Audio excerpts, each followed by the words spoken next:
జగన్ ఉపన్యాసంలో ఎక్కడా నరేంద్ర మోడీని విమర్శించలేదు. మొన్న నరేంద్ర మోడీ ఎట్లయితే జగన్కి సంబంధించి మంత్రివర్గంలో మంత్రులు అవినీతి పరులు అని చెప్పడం, లేకపోతే కనుక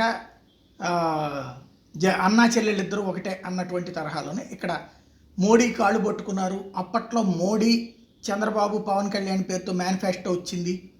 ఈ తరహా విమర్శ చేశారు తప్పించి మోడీ రాష్ట్రానికి ఏమి ఇచ్చాడన్నో, మోడీ రాష్ట్రానికి అన్యాయం చేశాడు. కిందసారి 2018 నుంచి 19 దాకా చంద్రబాబు నాయుడు ఏ స్థాయిలో విచ్చుపడ్డారు. అప్పుడు బీజేపీతో బయటకు వచ్చాక ఇప్పుడు బీజేపీతో అవసరం లేదు కాబట్టి, అంటే లేదా బీజేపీ తన ప్రత్యర్థి కాబట్టి అంటూ నరేంద్ర మోడీ మీద ఏమాత్రం విమర్శలు చేయలేదు. అది ఇక్కడ జగన్మోహన్ రెడ్డి స్టైల్.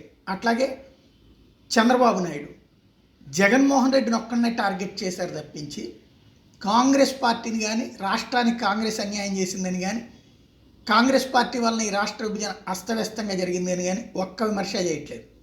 అంటే ఆయన కాంగ్రెస్ని దువ్వే కార్యక్రమం, అంటే బీజేపీతో ఉంటూనే కాంగ్రెస్తో గొడవలు లేకుండా చూసుకుంటున్నారు.